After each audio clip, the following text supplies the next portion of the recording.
Hello, and welcome to our Tools of the Trade presentation. We're going to talk to you today about breaking down barriers and working to improve the hearing of our agricultural workers, whether they be in industry or farmers on independent farms. We want to give you some tools to not only train with, but also maybe take into your own practices and give you a few things to arm yourself with as you go out and do your trainings on hearing protection. My name is Ellen Dyson, and I am the coordinator and outreach specialist for the Central State Center for Agricultural Safety and Health in Omaha, Nebraska at the University of Nebraska Medical Center. And joining me today is Alexandra Farfalla, and I'll let her introduce herself. Hi there, my name is Alexandra Farfalla. I'm a research scientist and work with the Central State Center for Agricultural Safety and Health. I will give it back to Ellen now. And we are so grateful to Ashka for giving us this opportunity to talk about this important topic. So we want to start talking about the burden. Why we worry about this, why we go out there and do outreach, and what are the implications of having hearing handicaps. We know that at least 25% of our male farmers, maybe even now up to 30% of our male farmers will have hearing handicaps by the time they're 30, and at least 50% by the age of 50. Our center in their surveillance found that about 54% of ag producers in our 7 states region had reported hearing loss, and then about 43% told us that they never wear hearing protection, even when they're exposed to high levels of noise. Recent research at Johns Hopkins found that mild hearing loss doubled dementia risk, moderate loss tripled that risk, and severe hearing impairment increased that risk 5-fold. Which is, that this is some data that we really need to get out there and share with folks. Mild hearing loss has also been shown to increase their chance of falling by 3-fold, and that isn't the only research that's been done on associating hearing loss with injury. So this is Tools of the Trade. So what we're going to do throughout our presentation is we're going to give you some tools that you can take away from this presentation and use in your trainings or in your educating or with your workers to help them better understand the importance of hearing conservation. The first tool is really something very nice. It's a flyer that you can order through CDC or through, this is actually a NIOSH produced, National Institute of Occupational Safety and Health produced flyer that you can get free of charge. It is called Have You Heard? Hearing Loss Caused by Farm Noise is Preventable. You can hit the link here, send a note to them, tell them how many of these copies you need, and they'll mail those to you free of charge. Right? Everyone's seen this 1,000 times, but when we talk about hearing, it's especially important to talk about these controls because we know some of them are very difficult to achieve when we're talking about reducing noise.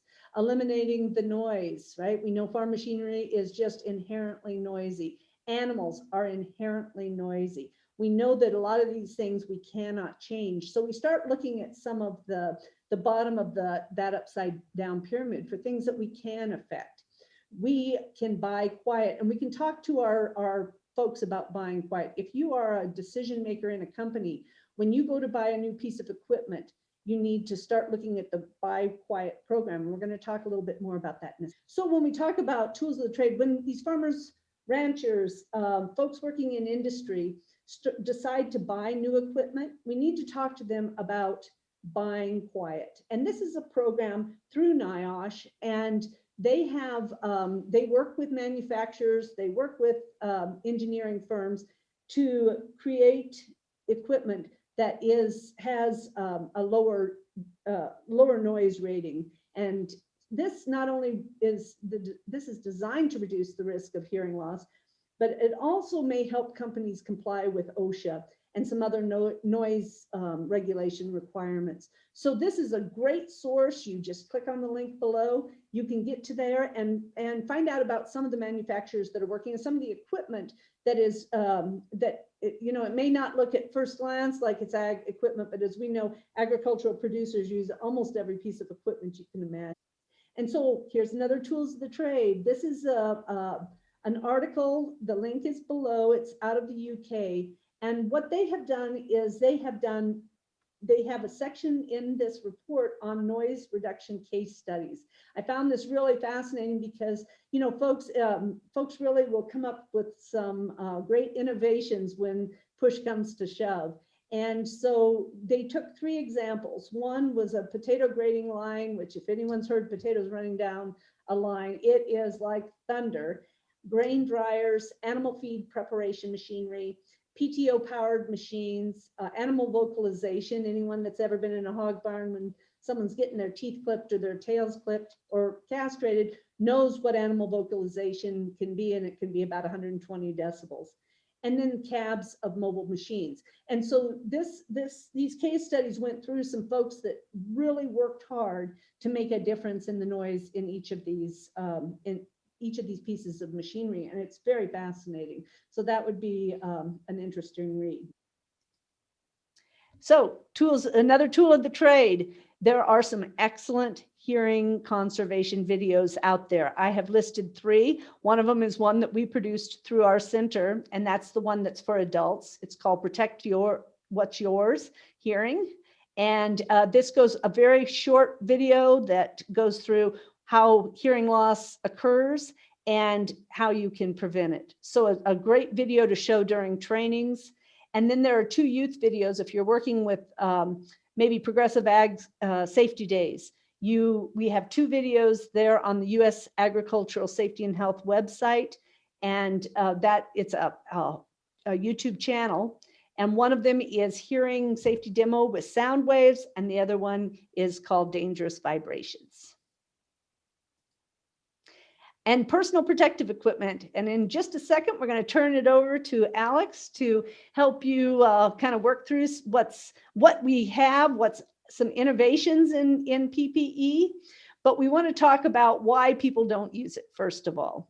We know the 3 C's, cost, convenience, and comfort. And it doesn't matter what age you ask, or how many people you ask, you're still going to come up with the 3 C's as the biggest barriers. It costs too much.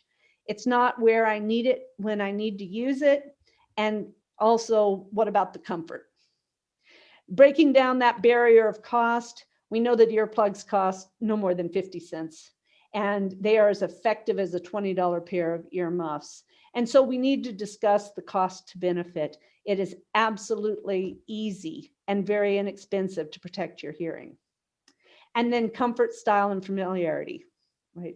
The best PPE, and Alex is going to remind you of this, the best PPE is the PPE that will be worn.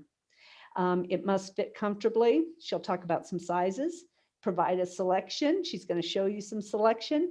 And do remember that the same earplugs that a male farmer wears are very, very unlikely the ones that a female farmer or the farm children will wear. So we do need to have a selection of earplugs. So now I'm going to turn it over to Alex. We're going to switch over our microphone here. Plugs. Earplugs, they come in many shapes, sizes, colors, corded, uncorded, but as mentioned, the best earplug is the one you're going to wear. So when you're looking for an earplug, think about the type of work that you're doing. Are your hands frequently dirty?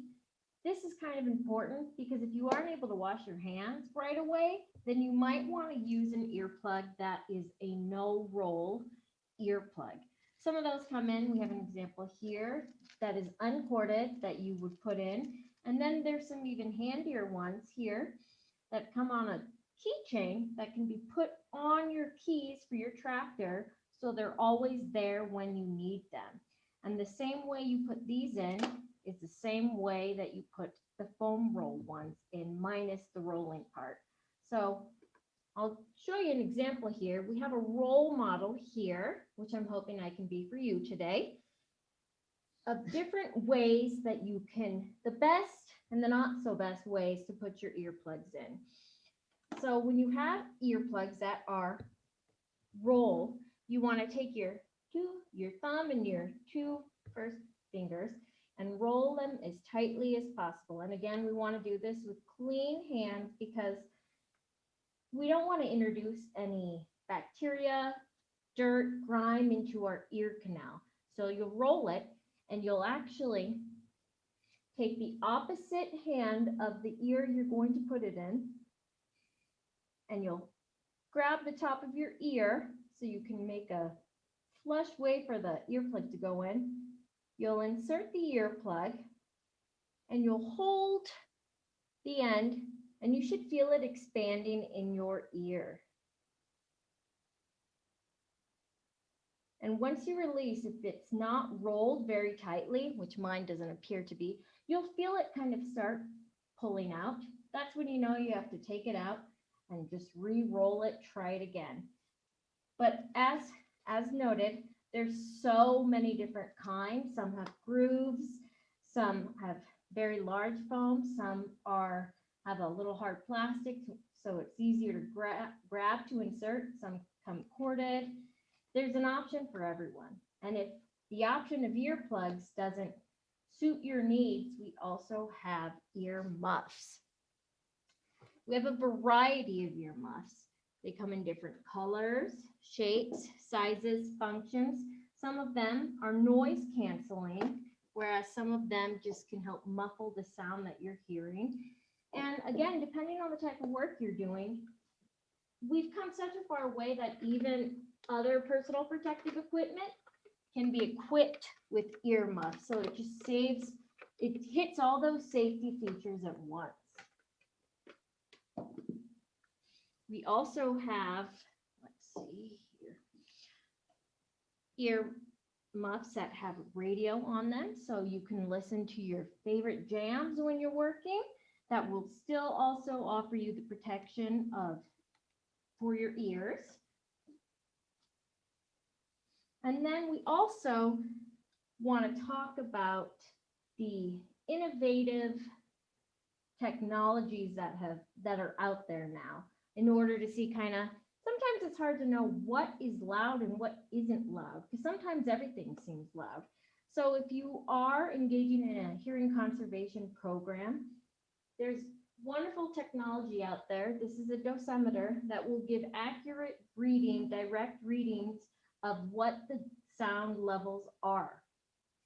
But for many of us who are smaller farms working, we can also, which is great, download. NIOSH has an app that you can download right to your phone, and you'll see it'll give you direct reading of how loud things are. So whether you are cranking up your leaf blower, you'll see how loud it is. These kind of give you an idea to what your exposures are, so then you can go back to figure out what type of hearing protection you need. The technology also goes farther, because sometimes people, they want to still be able to hear their phone or check the weather or receive phone calls. Technology has come a really long way while also offering the applicability of protecting your hearing. We have here, these are earplugs that can connect to your phone. So not only will they help muffle and cancel noise, but you'll be able to receive phone calls on these and still perform your normal agricultural tasks. And there's also, these connect to your phone with the cord. There's an app you would download with it also, but there are even Bluetooth earmuffs, which is great. So then if you don't always need to be around your phone, but it's in close enough distance where you can still do all the type of work you want to, but you'll get notifications in case there's an emergency. You'll be able to listen to your favorite music. There's just so many options available out there that there has to be an option for you. I'll turn it back to Ellen. Alex told us about innovations and breaking down some barriers. The electronic earmuffs, this is something we use with our FFA students who tell us that they don't always wear hearing protection when they're shooting. And we talked to them about how this can actually, the electronics can actually assist them because they can amplify softer sounds before that noise gets over about 82 decibels, and they act like, they will muffle like normal ear muffs. They have gotten very cost effective as well. And then Alex talked about that wonderful app. Here's how you can download that.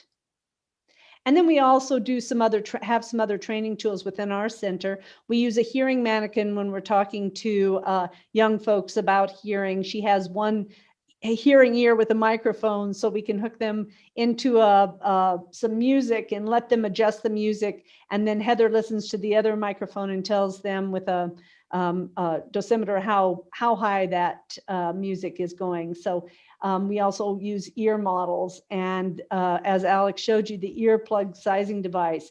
And we always give lots of samples, because once again, that helps with folks being able to try some things that may be more comfortable for them.